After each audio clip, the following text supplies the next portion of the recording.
For the latest in strategic affairs, subscribe to our YouTube channel. Click the bell icon for updates.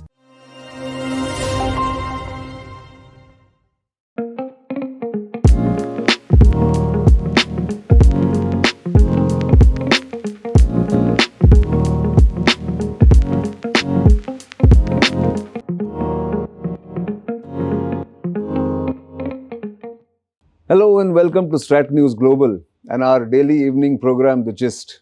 I'm Nitin Gokhale.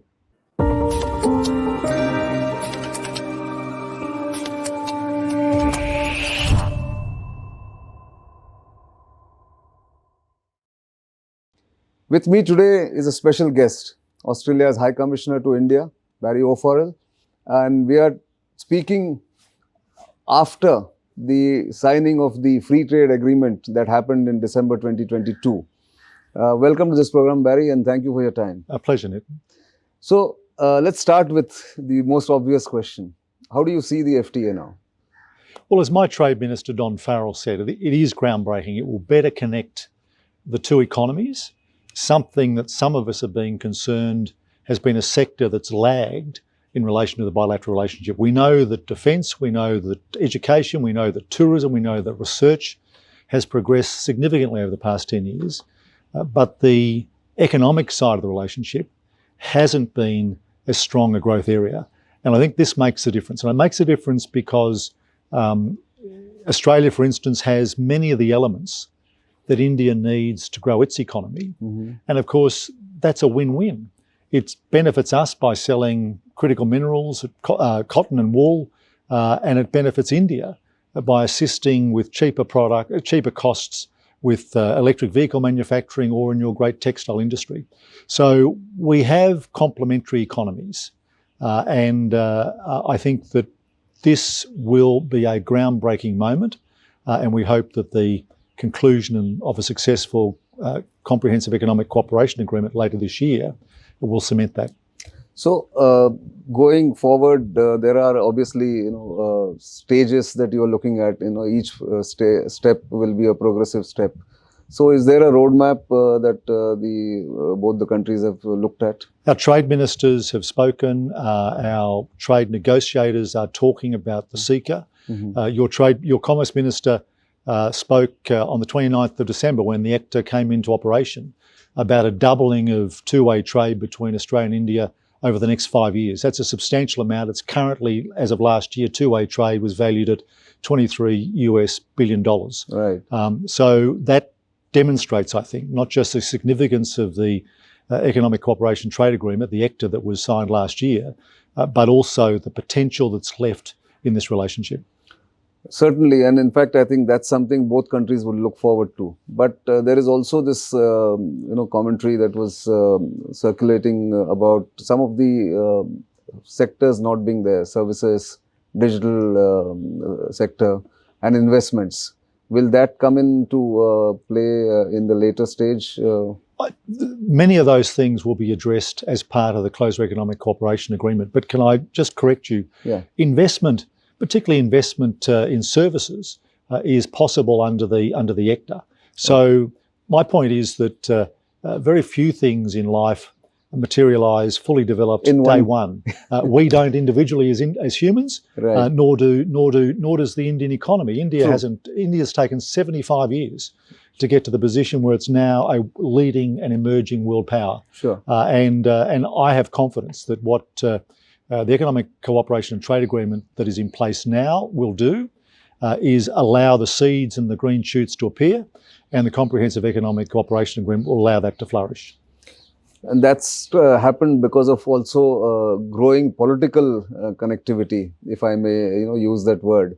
And where do you see that happening in terms of both diplomacy and in political connect between the leadership? Well, I think what is interesting in democracies, of course, is that unlike autocracies, governments can come and go. And I think the strength of the Australia-India relationship is evidenced by the fact that for the previous 3 years, we had a Prime Minister in Scott Morrison who was deeply committed to the India relationship, and he's been followed by a Prime Minister from the other side of politics who backpacked around India in the 90s, who is absolutely as deeply committed to the India relationship. India and its diaspora in Australia is growing significantly. I often say that matters India and Australia are now too big at a state and a federal level to ever be ignored. But happily, our cooperation in a range of sectors, whether it's defence, whether it's economics, whether it's in dealing with international rules and norms, are seeing us come closer together. It's almost like tectonic plates, not separating, but reconnecting Australia and India. Exactly. And like you said about the federal governments, but there is also this potential for states or the provinces, if you want to call it that, for better understanding.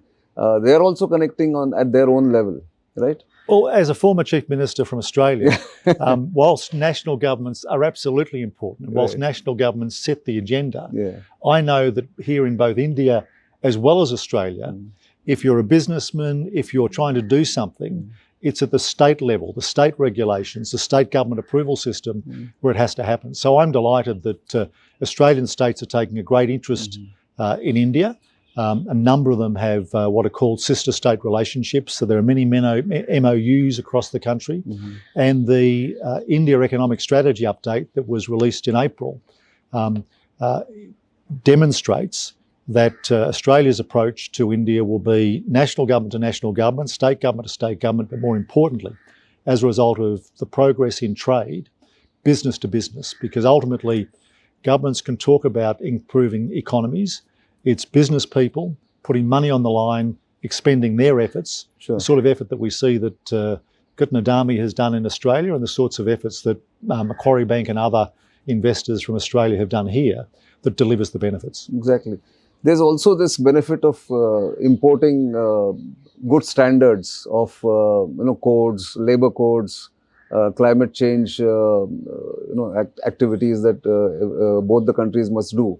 Do you see India benefiting from some of the best practices in Australia? Well, I think we can benefit from each other's practices and we can learn from each other, and that's been the history of the relationship. But, for a country that wants to be a global advanced manufacturing hub, the availability of cheaper critical minerals from Australia, like lithium and cobalt, will assist that mission both in relation to technology generally, but also in electric vehicles.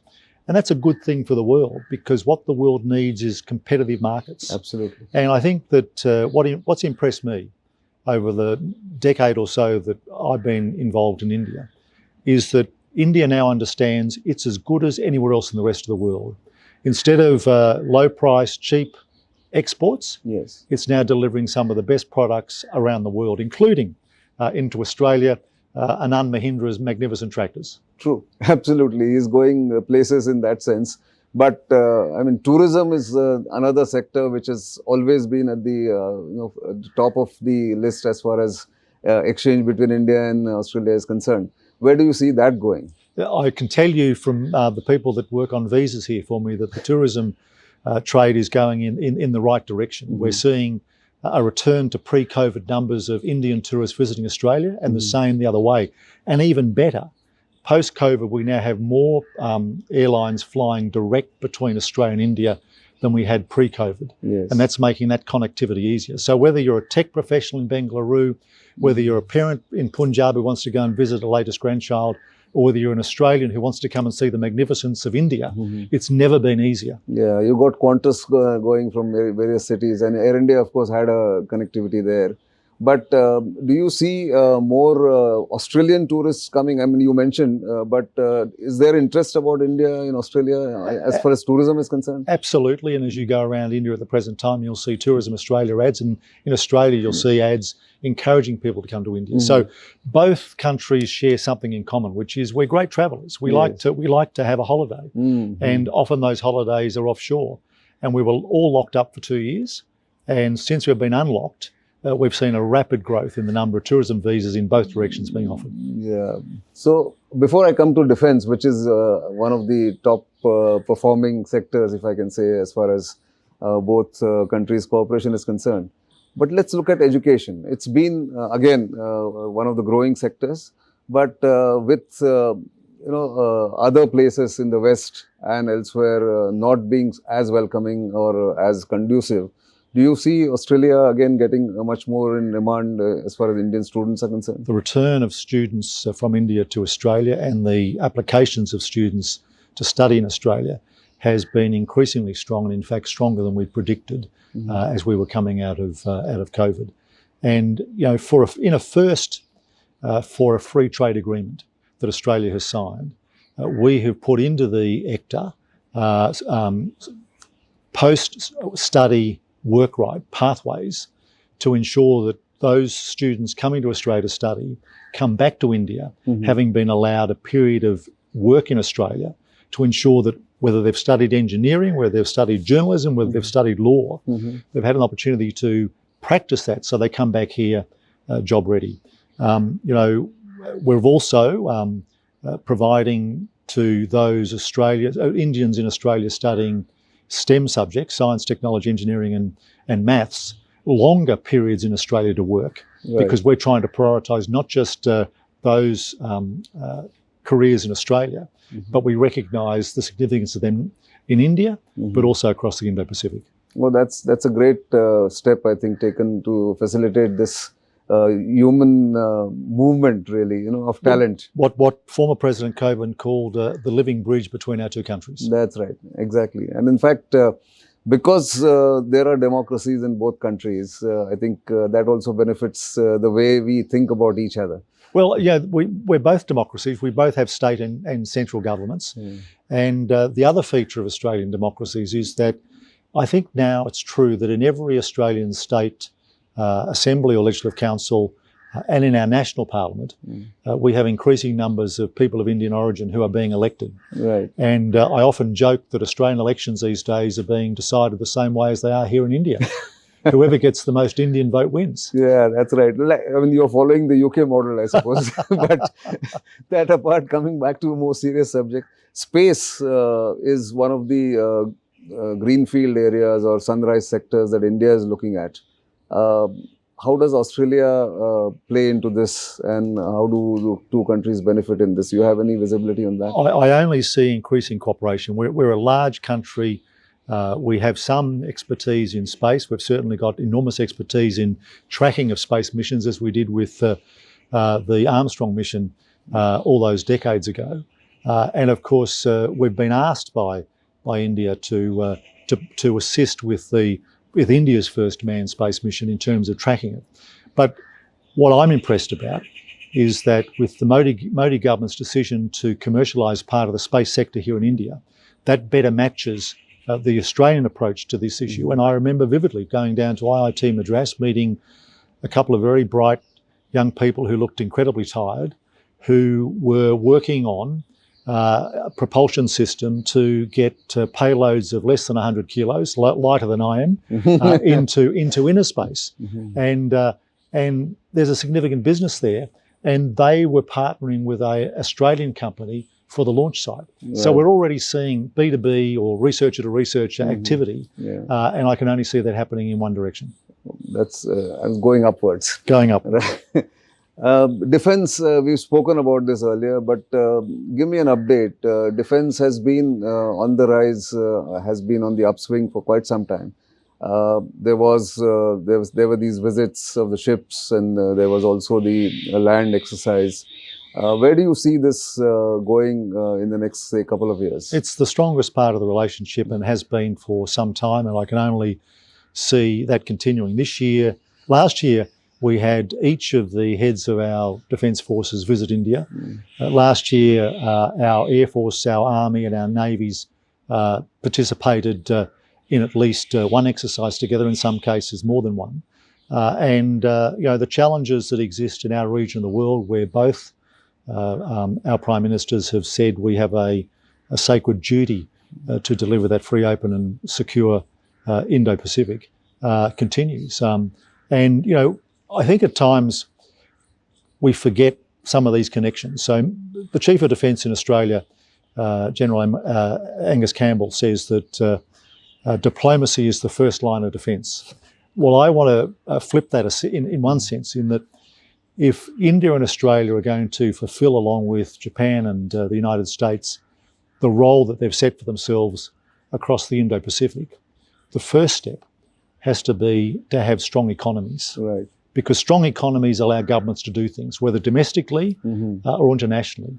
And if one of those things we're committed to, as we are in the Indo-Pacific, is to deliver greater prosperity, deliver stronger economies to island states and smaller nations, to stop them being preyed upon by others, the fact that we have trade deals, whether it's the Indo-Pacific Economic Framework, whether it's our ECTA, hopefully our CECA, or others, is one of the ways in which we do that, because it gives us the economic heft to inject ourselves and to assist those countries to develop as well. And the stability that is required in the Indo-Pacific.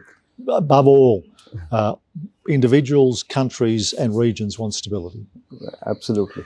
So that is one part of the entire exercise that's going on in the Indo-Pacific and the churn that we see around us. Quad, of course, is something that all the four nations and, of course, the big elephant in the room or the dragon in the room keeps watching. Where do you see Quad's potential apart from defense? We're already doing exercise Malabar, for instance, all the four nations. But in resilient supply chains, in vaccines, how is that progressing? So, the Quad is what my colleague would say is a foreign affairs forum. It's not a defence forum. Malabar is not a Quad exercise. Yes. It just happens to involve the same four countries, and it can be confusing. But the Quad, which emerged from the tsunami back last century, earlier this century, continues to develop in seeking the four countries seeking to give nations in the region additional options. Right. And so, as we saw during COVID, we not only saw India within its neighbourhood providing vaccines to countries that might otherwise have been dependent on handouts from elsewhere, but we've seen that continuing to happen across the Indo-Pacific. We're doing the same with some broader health issues. We're doing the same with climate change and assisting island nations that are literally threatened by rising seawaters deal with some of these issues. Sure. And as prime ministers and presidents and others have said, the Quad's addressing some of the most existential issues within our region, and doing so in a way that doesn't dictate to sovereign nations, that doesn't ignore ASEAN and other regional fora, but seeks to ensure that free, open and prosperous Indo-Pacific that respects international rules and norms is able to continue. No one said it's easy. We've seen on Australia's doorstep where it hasn't been particularly easy in recent times, but working together, we amplify our capacity to deliver. India is a top-tier partner for Australia, not just economically, but particularly when it comes to the Indo-Pacific. Sure. And we acknowledge and see India as the natural leader in the region, and we're happy, along with the United States, Japan and India, to work on these issues. Actually, the Indian Ocean connects the two nations. Does indeed, and we fit slap bang in the middle. Yes. And of course, India brings to its relationship with that region different skills and, frankly, at times far less baggage than some of us who, like India, were settled by colonial powers. Yes, that's true, absolutely. So what are the upcoming visits that we should look forward to, if anything that you can share? Well, the most important visits are we've got the hockey teams in town soon. We've got the Australian cricket team here next year for a test series. But seriously, we have seen since the change of government in Australia, we've seen, I think, 8 ministers, both state and federal, centre here visiting Australia.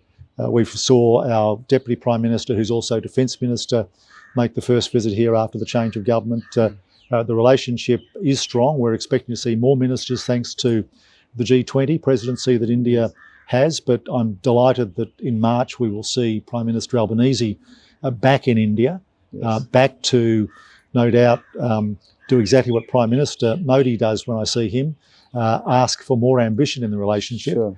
They're both very practical individuals. They're both ambitious individuals. They're both people that keep a very close eye on what has or what hasn't been achieved. Right. So they're good world leaders in that sense, because no one no one is able to slip anything past them. So we look forward to those meetings. Given that it's a G20 year, there'll be a G20 Leaders Meeting later in the year. So I assume this will be a bonus because COVID stopped Prime Ministers from Australia coming to India. This could be the year in which the Australian Prime Minister comes to India twice. That's a good thing for the relationship. Excellent note on which we can end this program. But I'm sure G20 is giving a lot of opportunities to diplomats from around the world and also Australia to discover India more, because the meetings are going to take place at different places, from Andaman to Kashmir and from Ladakh to Nagaland. Well, thanks to the MEA, thanks to the G20 Secretariat and Mr. Shringla, I got to go to the Andaman and Nicobar Islands, which is the closest part of India to Australia. Exactly. So I could almost see it in the distance. On that note, thank you very much. Thanks, Nitin. Hi, Commissioner. Thank you.